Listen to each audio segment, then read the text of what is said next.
All right, they're a noisy bunch. They're ready to eat. How are you guys this morning? Good. I'm Darlene, and I've been a falconer for about 20 years. I'm going to be joined by Dwayne and Cody, who are they're flying the birds right now. I mean, they're the falconers that have been training and flying the birds. I'm just going to go over some information about falconry, and then we'll do a flying demonstration with some of the Harris hawks. So, can you hear me? Am I speaking loud enough over at the squawky birds? What do you know about falconry? Anything? Not much. Not much. Okay, you know that it is an ancient art. I'm sure that where we take the birds and they actually catch. We use them as a hunting tool, and they catch, depending on the type of bird, the quarry that in the olden days was eaten by the kings and anyone who had a hawk. It was usually a sport that was reserved for the kings, particularly in Europe. But it has ancient roots back to Asia, almost 200 BC. And then it moved into Europe at about 400 AD when the Huns came in to conquer Europe. We typically think of it as an English sport, particularly the sport of kings, and it was. Most common Englishmen or except for the Asia nationalities, they used it. The common person would have a bird of prey, but it took a lot of training and took a lot of care to maintain the health of the birds. So not everybody, unless it was passed down from generation to generation, then it wasn't like now where you could go and learn about it. In the United States, actually, it's very, very popular. California, Virginia, probably have the largest, we call them hawking clubs, where people get together and they actually take their birds out and they'll hunt with them. Or with the falcons, they're called sky trials, and they actually kind of fly their birds in. And they clock how fast the falcons will stoop, and then they give awards out, and there's bragging rights and all that type of thing. Let me tell you a little bit about the birds that we have here. You'll notice that the four back here, the very loud ones, they're Harris hawks. They're the most common bird that we use in falconry because they work together as a team, and they basically accept the falconer as part of their team. It's the only bird of prey that you'll find that hunts in packs. All the other birds of prey are very independent and often territorial in their areas. So the Harris hawk, they're indigenous to the Sonoran Desert. They're very common, and you'll see them in wild packs in New Mexico and Arizona, southern Utah, and in those deserts.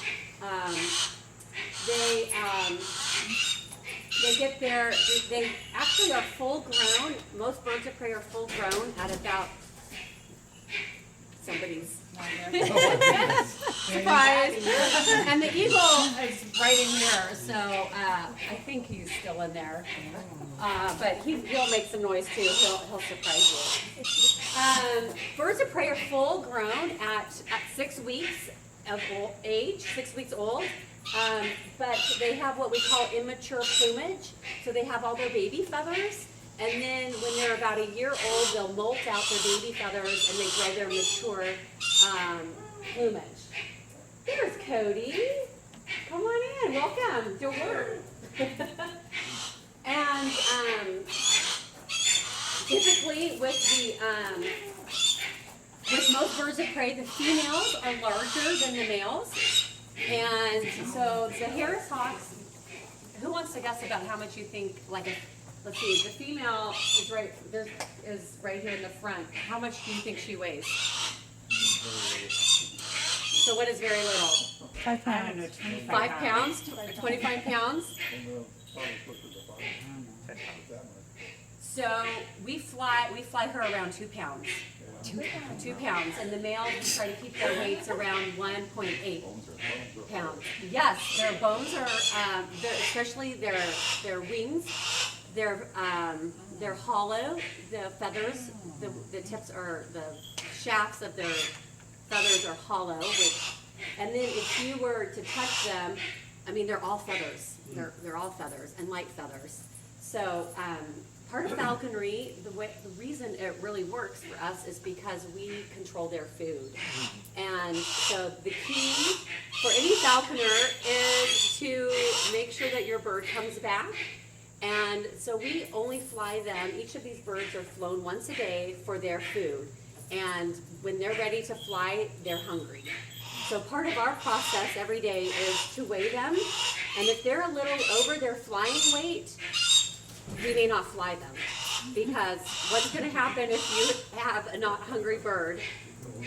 He sits in the tree and he doesn't come back. He's not interested to come to the food that I'm showing him. And then that makes a really long day for us when we have to wait for them to kind of digest their food and get to that metabolic place where they're ready to eat again. So part of our process is weighing the birds every morning and determining where they are with their weight, and then we control how much food they eat so we can manage that weight when we're flying. I'm trying to think. Do you want to jump in, Cody? I can. Come on, you covered here. I haven't talked about the equipment, and I just talked a little bit about the history. Okay. I didn't talk about the buzzard, who I think is really pretty. And anyway, Okay, and I'll bring that falcon here a little bit. We'll actually look at a couple falcons as well. And I'll bring those back. We don't usually bring you about too early. Birds of prey are not big friends with each other. So I'll kind of bring them out when we do talk about them. But like I say, I can kind of take over here. You're great. Okay. All right. Thank you. A little closer to that. If you don't mind. I get close to the birds. My name is Cody. Like I say, I've been doing this for about 16 years. So if you have any questions, I kind of fill in some questions here if you have any. She went over all the history of falconry and how it's been around the years. And like I say, it's about 4,000 years. And like I say, it actually just simply started off as a way of gathering food. They saw these natural hunters catching some of the same food they was attempting to catch. But like I say, birds are doing a much better job of it. Someone had the idea to simply take the birds, train them, take them to the field and have them work with us. Very well. Plus it's fun to do, exciting. And you find something like that, you're not going to keep it a secret. Middle Ages, basically it was a sport. The sport of kings. And like I say, you may have heard it referred to as the sport of kings. Very popular with royalty. But today, basically it's just going to be individuals like ourselves still flying and training birds. And like I say, flying falconry is, like I say, all birds of prey. It doesn't matter whether it's hawks, falcons, owls, eagles, they're all birds of prey. And like I said, as far as the hunting styles, it's a little different than the birds. And it'll determine on where you live, it'll determine which birds you actually use. Now like hawks, they're more of a ground hunter. Something on or near the ground. Make you like a rabbit. Now, as far as falcons, I usually want to do talk about falcons. Let me go get these falcons. I'll bring one in here. This one's for you.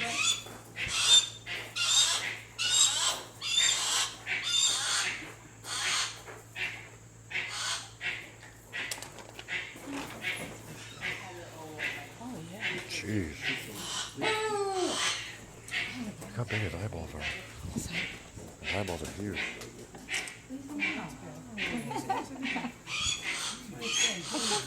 That's a buzzard. Oh, I don't know which one. I'm gonna say He's talking about you.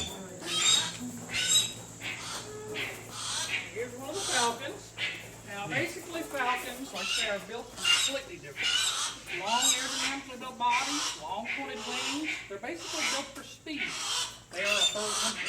And 4,000 years ago, that's the hardest piece of food to catch. Not a rodent in the grass. It's a bird in the air.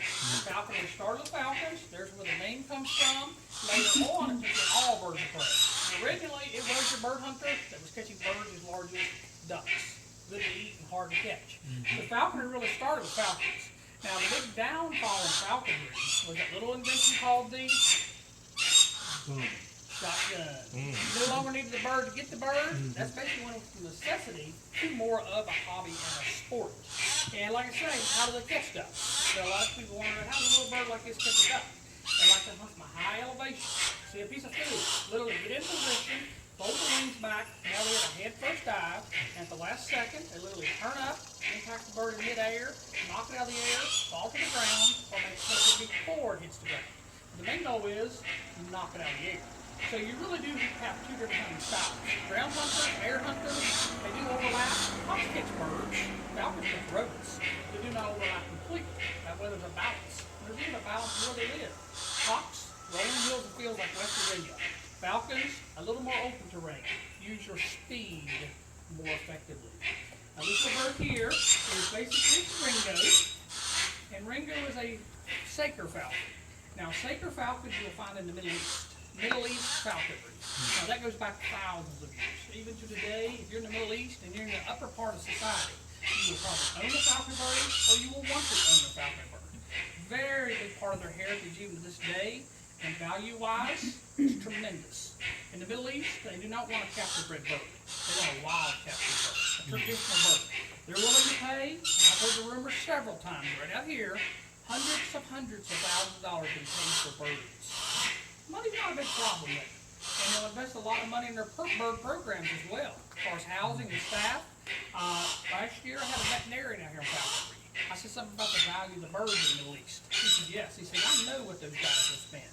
He said, when I graduated, a classmate of mine was going to specialize in birds of prey. And he said, somehow his name got to the Middle East. He said, you know, they offered him $200,000 a year. Come to the Middle East and be a part of our bird program. He said, I graduated 30 years ago. So he said, I had no idea what they pay now. But he said, I know they offered him that money 30 years ago. Because there was a problem. He had to turn it down. He just got married. To a veterinarian. And they said, you can come and be the veterinarian. She can come and be your wife. Not a veterinarian. So basically, love overrode the money, and the guy says, I told him I'm single and I like birds. He didn't want any part of it. Like I say, I don't know a lot about the bird spread in the Middle East, but I pick up little stories from you guys. And I told that guy that day, I said, that's a good one. Now, I'm going to set this one down on the bird. I got another one here that I'm going to introduce as well. And it's a fairly special falcon as well. And I'll answer the question about the hood. I know I already got that question.